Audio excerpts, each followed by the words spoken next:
Bismillahirrahmanirrahim. Alhamdulillahirrabbilalamin. Wabihi nasta'in ala umuri dunia waddin. Assalatu wassalamu ala ashrafil anbiya'i wal mursalin.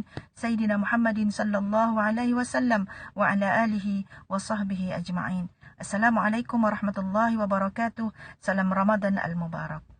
Alhamdulillah, syukur kepada Allah Subhanahu Wa Taala telah beberapa hari kita menjalani ibadah puasa pada bulan Ramadan yang mulia ini. Ramadan ini diberkati oleh Allah Subhanahu Wa Taala. Syukur sekali lagi kepada Allah Subhanahu Wa Taala kerana telah memberi kita kesempatan untuk hidup dan disampaikan umur kita sehingga ke Ramadan kali ini. Raihlah segala kebaikan yang ada pada bulan Ramadan, kerana dalam bulan-bulan yang lain kita mengharapkan supaya kita sampai ke bulan Ramadan. Jadi kita dah sampai di bulan Ramadan, maka buatlah sesuatu yang akan menguntungkan kita di akhirat kelak, insya-Allah. Jadi dalam bulan Ramadan ini, di antara kita ramai fokus yang melaksanakan ibadat-ibadat. Ibadat-ibadat khusus, ibadat-ibadat umum dan berbagai-bagai ibadat yang tujuannya tidak lain tidak bukan hanyalah untuk mendapatkan keredaan Allah Subhanahu Wa Taala, supaya Allah Taala pandang kita, supaya Allah Taala sayang kita, supaya Allah Taala ganjarkan kita, supaya Allah Taala himpunkan kita bersama dengan Nabi sallallahu alaihi wasallam di hari akhirat. Jadi dalam keadaan kita beramal ini, dalam kesibukan kita melaksanakan ibadah kepada Allah Subhanahu Wa Taala, jangan dilupakan 3 perkara yang menjadi syarat kepada diterimanya amal-amal kita. Syarat yang pertama adalah beriman kepada Allah Subhanahu Wa Taala dan tidak menyungutukannya, serta mentauhidkan Allah Subhanahu Wa Taala dengan sesungguhnya. Maksudnya, tidak ada di dalam hati kita kecuali Allah Subhanahu Wa Taala tujuan kita ketika kita beramal kepadanya.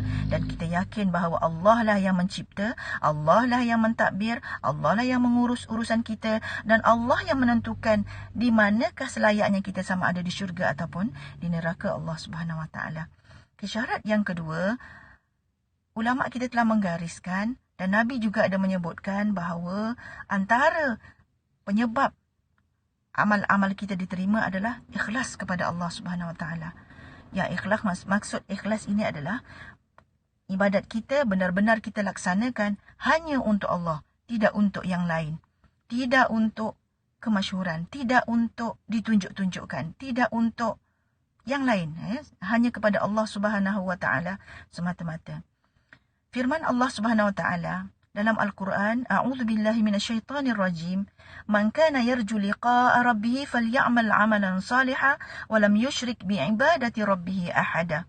Barang sesiapa di kalangan kamu yang berharap menemui Tuhannya, sudah pasti kita berharap untuk menemui Allah Subhanahu Wa Taala. Tidak ada yang tidak mahu berjumpa dengan Allah Subhanahu Wa Taala. Di dunia ini, kita beribadat, kita solat, kita bersedekah. Dalam hati kita, hanya kita mahu supaya Allah Subhanahu Wa Taala memandang kita. Hanya kita nak berjumpa dengan Allah Subhanahu Wa Taala. Jadi, bagaimanakah caranya? Sesiapa yang berharap menemui Tuhannya, maka hendaklah dia beramal saleh. Maksud amal saleh ialah amal baik, amal yang bagus-bagus, amal yang sesuai dengan sunnah Nabi, amal-amal yang memberi manfaat kepada diri sendiri dan orang lain. Amal yang baik-baik itu adalah amal saleh. Ya. Walam yusyrik bi'ibadati rabbih ahada. Maksudnya apa? Dan kita tidak mensyirikkan Allah dengan sesuatu apa pun. Dengan sesuatu apa pun. Ya, jangan kita buat sesuatu amalan itu kerana sesuatu yang lain selain daripada Allah Subhanahu Wa Taala. Rasakanlah bahawa Allah Subhanahu Wa Taala sentiasa melihat kita, memerhatikan kita. Allah yang Maha Baik sentiasa mengurniakan kita segala sesuatu yang menjadi keperluan kita. Walaupun dalam musim-musim PKP ini, mungkin ada yang terasa boring, mungkin ada yang terasa tak seronok duduk di rumah, ada yang macam-macam lah. Tetapi sebenarnya, banyak rahmat Allah yang Allah turunkan bersama dengan ujian-ujian ini. Banyak rahmat Allah yang Allah Ta'ala turunkan kepada kita. Kadang-kadang kita tak perasan. Jadi syukurilah nikmat Allah Subhanahu Wa Ta'ala itu. Janganlah kita lakukan sesuatu bukan kerana dia akan merugikan. Ya, kalau kita syirik, kita riak kepada Allah, kita riak dalam amalan kita, maka amalan kita akan menjadi seperti debu yang ditiup angin. Debu ditiup angin tidak meninggalkan kesan apa-apa. Kita rasa amal kita banyak, tetapi apabila menghadap Allah Subhanahu Wa Taala, kita muflis kerana amal itu telah hilang. pergi. Ya, jadi elakkan perkara-perkara yang boleh menyebabkan hilang keikhlasan dalam diri kita. Ya, sebab bila kita mensyirikkan Allah Subhanahu Wa Taala dalam amalan kita, Allah Taala akan tinggalkan kita dengan perkara-perkara yang kita sekutukan dia dengannya. Maknanya Allah tak akan pandang kita, Allah Taala akan biarkan kita, disuruhnya pula, diherdiknya kita nanti, ya, mintalah balasan atas apa yang engkau lakukan kepada orang yang kita syirikkan dia dengannya. Jadi jangan sesekali timbul dalam hati kita bagaimana caranya, mohonlah kepada Allah Subhanahu Wa Taala supaya kita ni ikhlas, sebab ikhlas ni sangat tersembunyi, kita tidak tahu.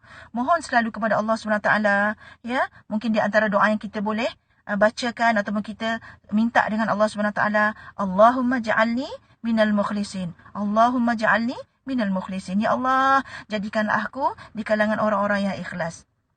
Kerana ya, kehebatan orang-orang yang ikhlas ini adalah orang yang dijauhi oleh iblis dan syaitan. Iblis dan syaitan tidak akan mampu untuk memesongkan orang yang ikhlas. Itu saja syarat untuk supaya kita dijauhi oleh syaitan dan iblis, menjadi musuh nyata kita, musuh Allah Subhanahu Wa Taala.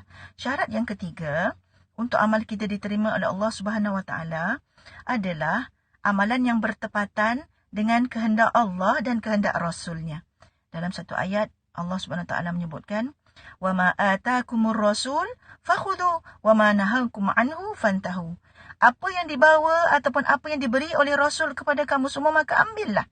Ambillah. Banyak amalan yang Rasulullah telah tunjukkan kepada kita bagaimana caranya beramal. Ya, ambillah, kita amalkanlah. Banyak, sama ada ibadat umum ataupun ibadat khusus. Sebab Nabi SAW ini akhlaknya Al-Quran. Jadi apa yang dibawa oleh Nabi SAW itu sudah cukup melengkapi kehidupan kita sebagai seorang yang beriman kepada Allah Subhanahu Wa Taala. Itu ya.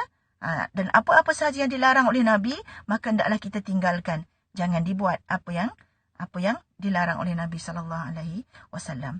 Jadi perkongsian saya setakat itu sahaja pada hari ini.